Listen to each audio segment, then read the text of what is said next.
Well, howdy. I'm Dimwit, the last mountain man, feared throughout the land. I'd like to talk to you about a couple of really rare old shotguns that I have. Now, some of you might have seen something like this before. The first choke ever made.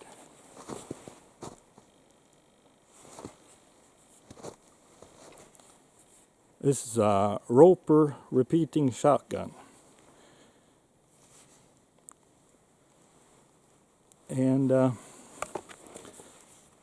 it opens like this. And there's a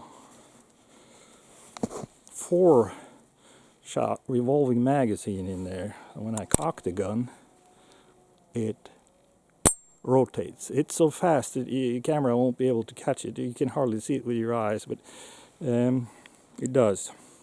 And now I can't shoot this gun because they didn't shoot the ordinary, it's a 12 gauge, but they didn't shoot the ordinary cartridges that we know today. It had sort of a reloadable hull. It's a little narrower at the end, rear end. And the first ones used percussion primers, and later on they used down primers. Those reloadable hulls are hard to come by, they're expensive, and I'm not sure if I could find primers that will fit in them, but we'll see. This gun is missing a firing pin. I'm gonna make that, and I know a collector that has some of these reloadable hulls, so maybe I'll get back to you and show you how to fire it. But there was 2 different rope repeating arms companies, kind of, and after the second one had failed, it was bought by Billings and Spencer. Now the Spencer name sounds familiar, doesn't it? You know, the Civil War carbine, I'm sure you're familiar with. And they made some single shot shotguns from the leftover parts after these. I got one of those.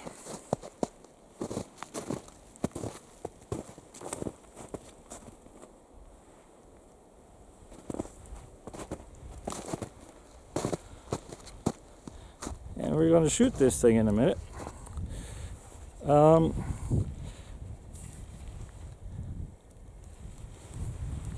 All the parts are the same except everything in the middle there. That's pretty unique. I'll show it to you. It's kind of backwards or opposite trapdoor. It opens like that. You pull this knob back and you swing it up and back, and when you open it a little further, it's got let's see, it's difficult to make out, but it's got this ejector that pushes out the spent casings.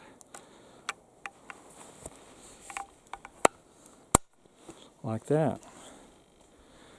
And there's a book I'm going to show you later about Spencer arms and the Ropers and all this, and it's a very interesting book about some very interesting people and some very interesting guns, and I highly recommend it.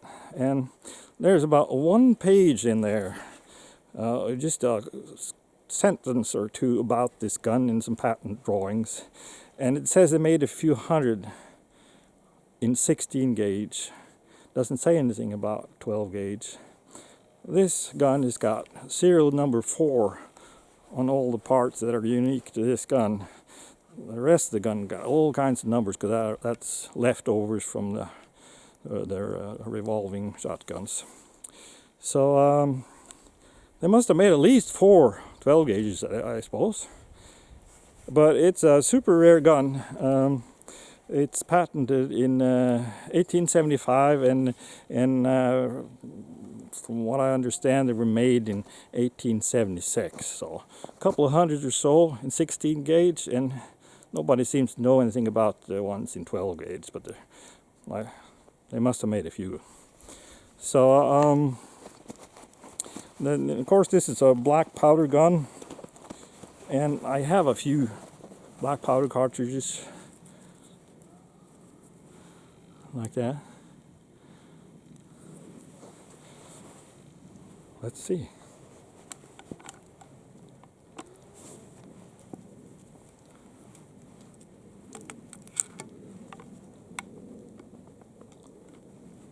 Like that. Okay.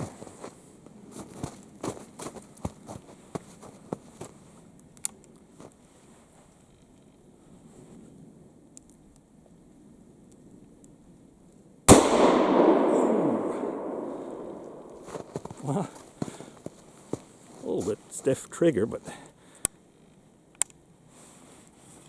like that.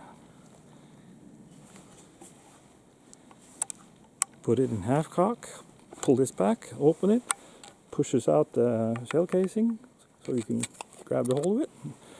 And you got that lovely black powder smoke.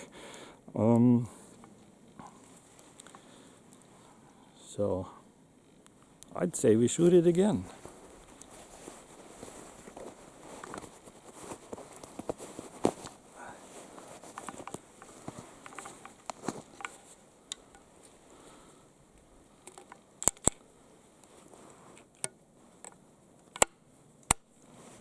Like that.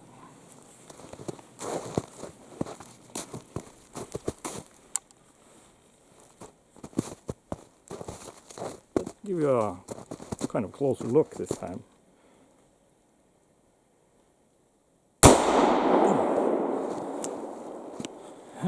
Well, there you go.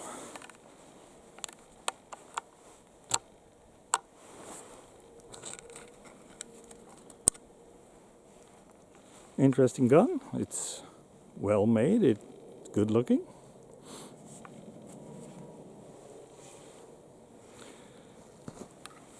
I'll show you that book just in case you want to buy it.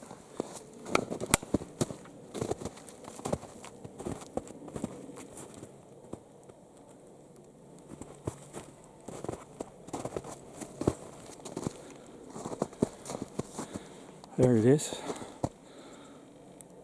Spencer, Repeating Firearms by Roy M. Market.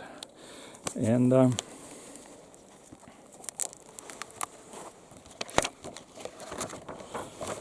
this is all there is to be found on that gun.